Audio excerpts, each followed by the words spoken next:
Heaven and hell are available to you at any time here on this very planet. And this is where my beliefs differ between like the traditional Christianity and my personal beliefs, because I believe that in the spirit realm, when you're not connected to a body, there's only one spirit realm. You're not either in heaven or hell. There's only one connected state of being with God. But heaven and hell are human constructs that we put here, and as we know, our state of mind is what generates our reality. So if I conjure negative thoughts in my head, then so too will I magnetize negative situations into my life and therefore create a literal hell. Just the same as my positive mindset can magnetize beautiful things into my existence and create an actual heaven on earth, both available to you at any time that you so choose. But we get caught up in the ego of the separation ourselves, of thinking like,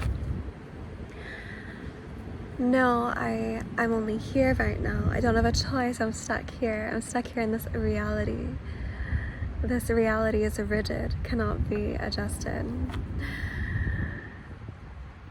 But I think the primary reason why there's such an epidemic of loneliness is not entirely because of lack of socialization in part, but primarily, I believe, because of a separation.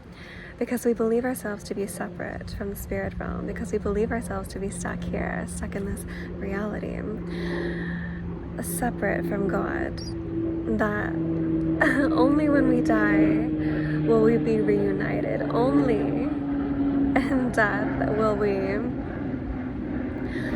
have true oneness, true connection with God in heaven.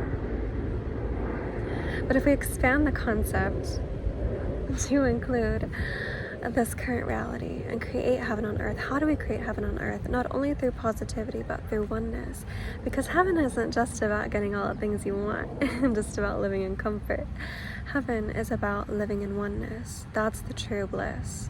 The true bliss, the true satisfaction is living in harmony and oneness with God. Well, there's no reason why you can't live that way now. The separation is what creates hell. So, being in this physical body, we have an innate ego.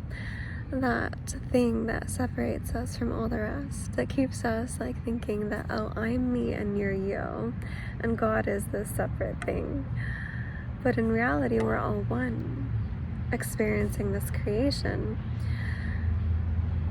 realizing the oneness and reconnecting to that oneness is what will eliminate the loneliness, will eliminate the separation, and therefore the hell on earth. We can, as one, generate heaven on earth. Because we have this ego. The ego is like that mind that tells you, I'm me and I have to do these things to survive. That I have to push for things, I have to work for things, I have to do things, I have to make sure that my physical body is taken care of. But although that's necessary, although we do need this for survival, it's innately put into us for a reason, so that we can take care of our physical vessels here and enjoy our lives as these physical personas. Always, balance is key. So what we've done is we take this so far to the point where not only is it useful to care for our physical vessel, but now I've taken it to the point of, oh no, I'm me, you're you, and God is separate. Something that we can't experience unless we are not here in this physicality, unless I am not me currently. But you are already you. You are already your higher spirit. You're simply existing currently in this physical timeline. But that doesn't mean that you're disconnected. You're only disconnected when you allow your ego to take control of your mind. And so once we learn to reduce this separation and create better connection is when we lose that, I suppose, identity, but it's not that you're losing yourself, it's more so that you're connecting yourself with your true self, if that makes sense.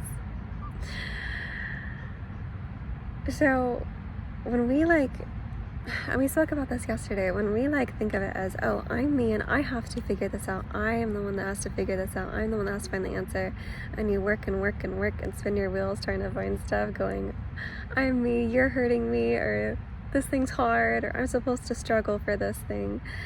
And that's all what the ego is telling you. But in reality, life isn't meant to be a struggle. It's not trying to hurt you.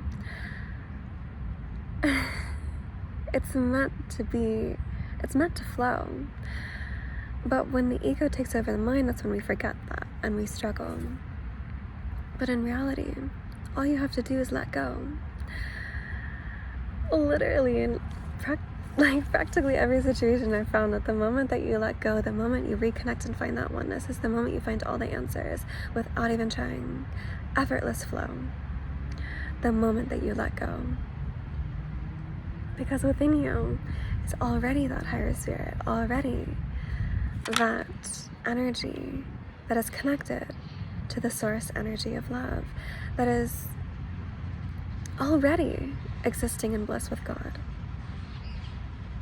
So bringing that energy, that understanding, that oneness down to your human level perception is what will create heaven on earth for you. It is a mental state.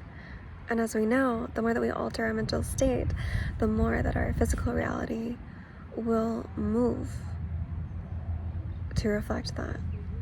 So it's not about running, chasing, trying to do things to make things fit what you want, what your ego wants. I must do this. I must prove myself. I must get this thing.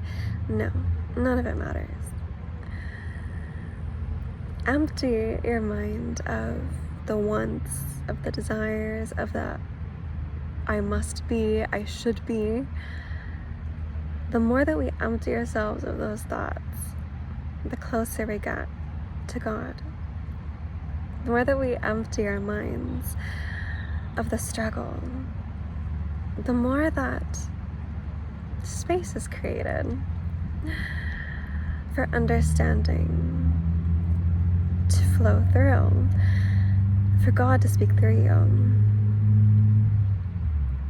for your higher spirit to truly flow with life.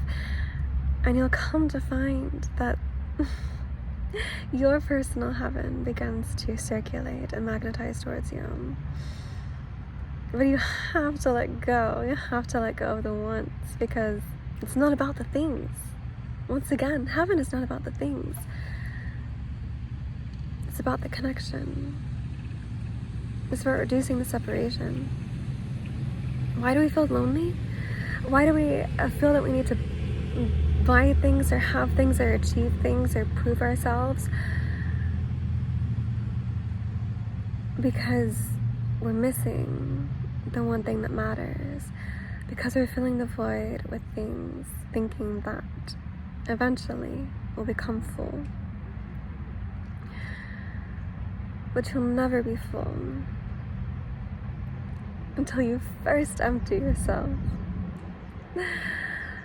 First, empty the mind, empty the ego, and you become a vessel for true connection and that true satisfaction, true fulfillment. You'll be filled with light. You'll be filled with love. a continual process that we practice over and over and over again. And this is what meditation is so good for, because the more you practice meditation, the more you practice emptying your mind, emptying the desires, removing the self, removing the individualism, you come to find greater connection. You come to find better answers. And just as all these paradoxes are, the more that you remove yourself, the more that you find yourself. Because you are not the you that you are trying to present. You are not the you that thinks that you have to be and do all these things. That's just a projection of what everyone else has put on you. Everyone else who's too operating out of ego. But you, the true you, is hidden deep inside beneath all those layers. Once you let all those things go, release, release, release. Underneath all of that, you find the true you underneath that. That is in perfect flow with God. And you'll find that you're never really alone. That there's nothing that you really have to prove. There's nobody that you have to be except you. The beautiful, perfect you that you always were. But for some reason, we continually have to find. Just know that you're never alone. That you're always connected. This connection is always there. We are all connected to each other and to God all at once. We are all one. Truly, from one energy. So when you feel lonely, or you feel like you have to be a certain way or project a certain thing, or you feel that at any point your mind is getting too cluttered, allow yourself that space to empty. And I promise you that you'll be refilled. I love you.